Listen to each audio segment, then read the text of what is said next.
All right, guys, good morning, good afternoon, and good night. As promised, this is the first of the series of videos that I'm going to release pertaining to the LUBA 3000 AWD. As you can see, this is one of the dead zones that I have around my property, and it's always between the homes. For obvious reasons, as you'll see later on in the video. You can see that there's limited space or access to the sky because of the proximity of the homes, and it just restricts GPS signals. So I've had an issue with the Yarbo in this space and then the other side as well, pertaining to GPS signal being strong enough to be able to hold navigation. I don't know about how many of you guys know that the navigation, because a vehicle has RTK, it does not mean that it's perfect. It has to get its own reference, GPS reference, satellite reference, in order to make that RTK corrections valid. And so if the vehicle itself does not have a GPS reference, its RTK is useless. It doesn't help the vehicle with navigation. So I want to point out this is the same scenario, and I'll show you guys a little later. It's at the extreme, the middle, and the close end where we are videoing. You can see the signal strength for this LUBA, and obviously I'm not going to go into the Yarbo. Yarbo is always just stop, and I didn't do a video because I was trying to get a solution before I started to do any videos with it, but it just will not work. The line isn't straight because it's avoiding the condensation pipe drain line for the AC, and then the downspout, and that's all because of the LiDAR. I am going to do another cut of the same area to show you how well it navigates with no obstacle avoidance enabled. It's just straight navigation or straight RTK. It gets really close to the wall, and it's like a flawless. It's like flawless. I'm not even exaggerating here. I'm impressed how well it works without the vision. Now the vision is in place for obstacle avoidance and other variables that's relevant for what we're doing. But when you need to get an exact cut of what you mapped, you have to use just straight RTK. It works, and I'm going to do some subsequent videos that's going to show that, where I have a strip of grass just to the right of this image in front of the landscape, and it's not attached to its own area, and I have to use RTK navigation for that, because when I try to use vision, it just doesn't play out well. So anyway, this is vision, and everything is enabled on this, and it's still doing a great job. I mean, it avoids really well. It gets really close for the most part. It's just that when it avoids something, it really avoids it. I mean, it's a wide berth it gives it, and there's unlike well, I take that back. This has a setting too for either off, standard, or sensitive. Obviously, we don't want sensitive because it just gives it a even larger berth. But in standard, it's supposed to be relatively close, but it doesn't.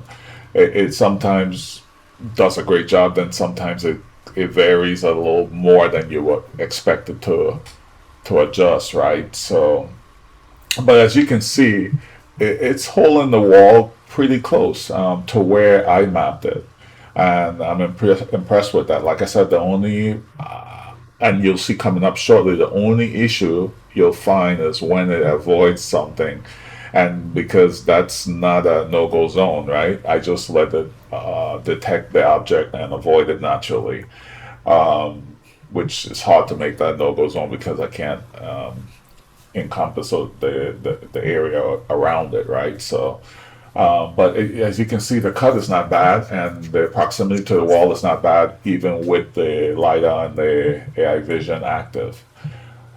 And let's check out how wide it does this avoidance. I naturally went right underneath because the pipe is actually higher than the robot. So I just went underneath the beginning aspect of it. But you see, because they avoid and then they avoid so wide, it missed all that area just to the left of the robot. I think it tries to make an attempt to come back and correct it, but it doesn't get close enough to catch that much. It just stays far away. When I ran the same scenario with Justin, you see it's avoiding the holes as well. But when I run the scenario, I would like for it to avoid, right? And then stop, back up, and readjust so it can come in a little tighter. It doesn't do that. It just takes a wide turn and it misses a lot when it does that. Not a big deal, considering how well it's hugging the wall. And I still got to trim anyway, right? So it'll just be part of the trimming process. And so I'm not bothered by it. I'll tell you this, the Yarbo didn't do nothing like this. The Yarbo barely can map the area without losing the GPS reference, and then it stops and tell you you have to go back and get the GPS reference before you can continue. This maps the whole area. You see how tight they held that wall, and the map is very accurate. So I'm impressed with this little robot, and what it does. I would have expected the Yarbo to have similar features. Yes, it doesn't have LiDAR, but what it does have is vision, 360 degree, and it does have ultrasonic. So it could use the ultrasonic for ranging, and then it can use the vision for detection and even extrapolation of distance to measure. And do a comparative between the two for accuracy. But I don't know what Yarbo engineers are doing, but they haven't done a good job with that. And I've had this robot about 3 years, and it still can't map this area. And this Yarbo, and I'm sure this LUBA is mapping this area well and cutting the grass well. And this is St. Augustine grass, if you guys didn't see the title. So it's on the original, the previous video. But it's doing a great job, and it mitigates the issues I have with having to manually mow in between the houses, because the robot is just too much of a robot, or is too substantial of a piece of a kit to be able to navigate this space, even though it can fit and it can do tank turns and or multi-point turns. So it shouldn't have been a problem, but I realize now that the Yarbo is more geared towards large acreage properties and with ample space, and it does well in those conditions. I helped a guy install one down in Tampa, and he has some paddocks and did great on those paddocks. So I bit off more than I can chew on that one, because I rather have more than I need than not have enough, right? And the Yarbo has other features such as the roving feature, and I don't have a need for the snowblower in Florida and or the relief blower, but it's, why not be future proof, right? You never know what the future holds for you and your life. So I rather have more than I need than not enough. So as you can see, it's not doing too bad. Its holding course is just shadowing the previous avoidance, so to keep the space in. So it's not ideal because of the obstacles avoiding. But like I said, I'll do a subsequent video to this one to show you how well it does when it uses just the RTK positioning versus vision and LiDAR. So I'm gonna just fast forward a little bit just to kind of get to the point where you can see some of the signal reference. I show it via my phone on the camera, and then we'll slow back down and continue.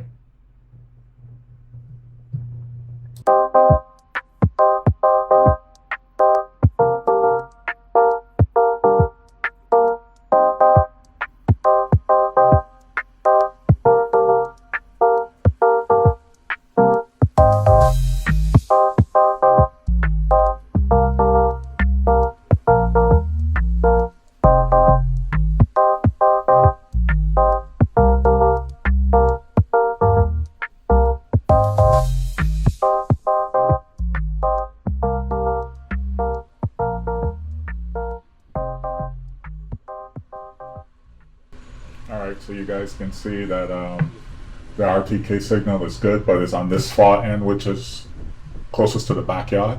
So we'll wait till it gets farther down the channel between the homes, and you'll see it changes. But regardless of how it changed, and the RTK is always good, it's only the robot's signal strength or quality is the one that gets weak, as you can see right there. But overall, it's good.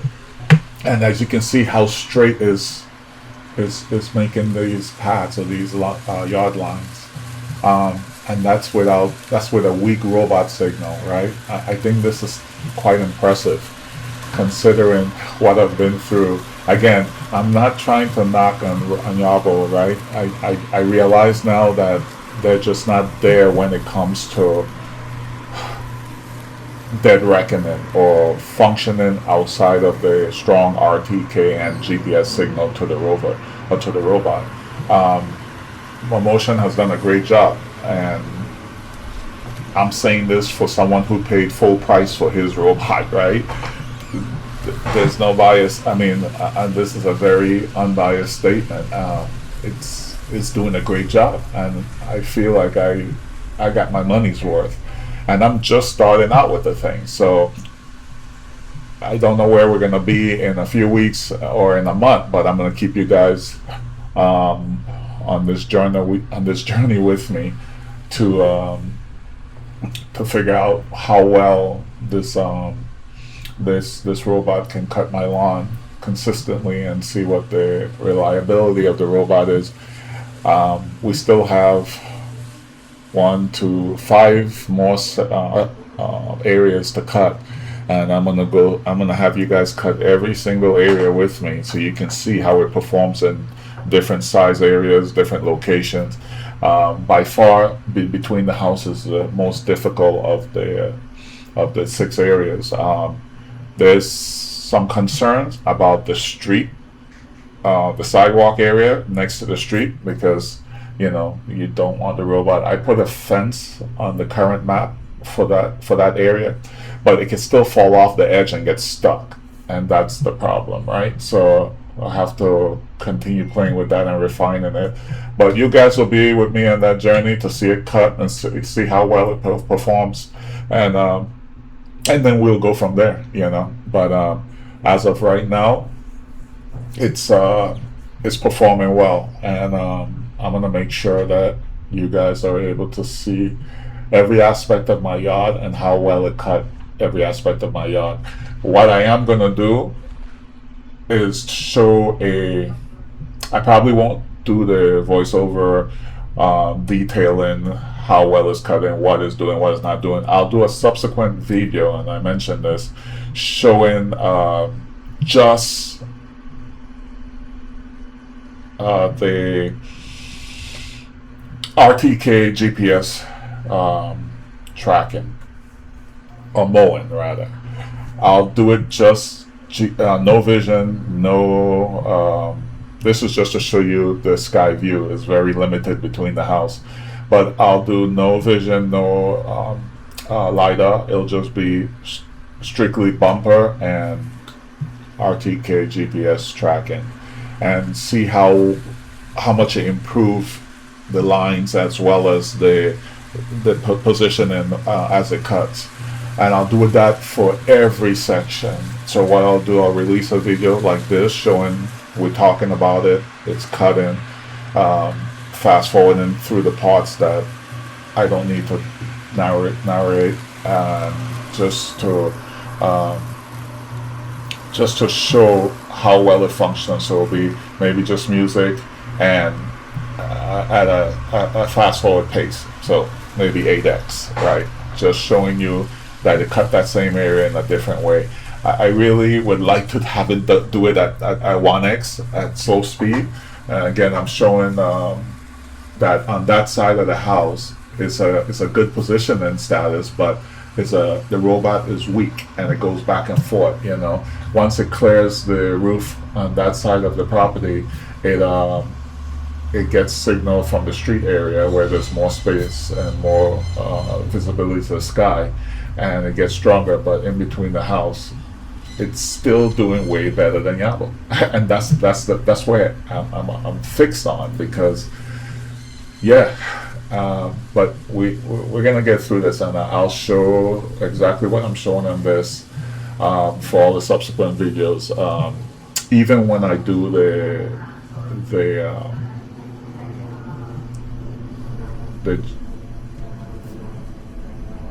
RTK GPS only solution or scenarios.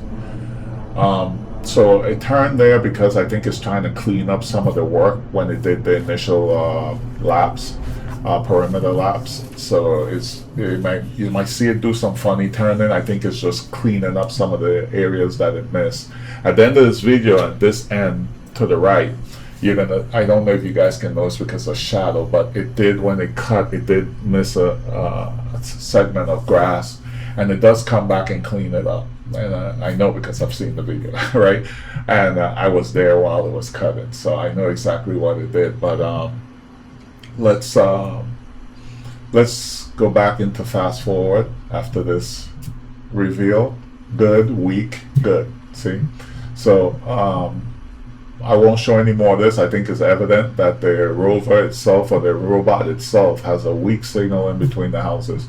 And you'll see a difference once it's in the backyard versus the front yard.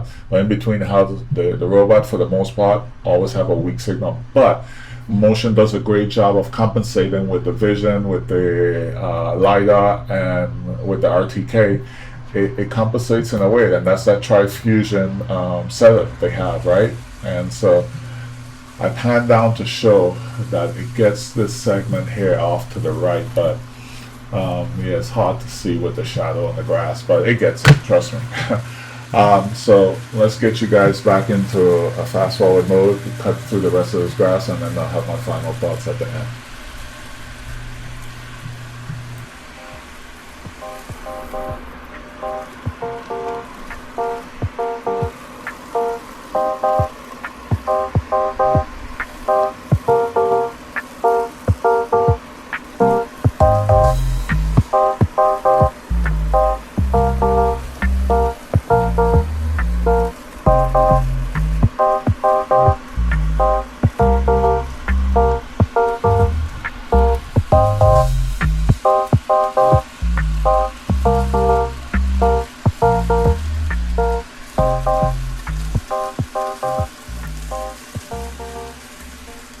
Alright guys, so as we see, to conclude, we're able to mow between the house without any interruption, any pausing or any stoppages because of the lack of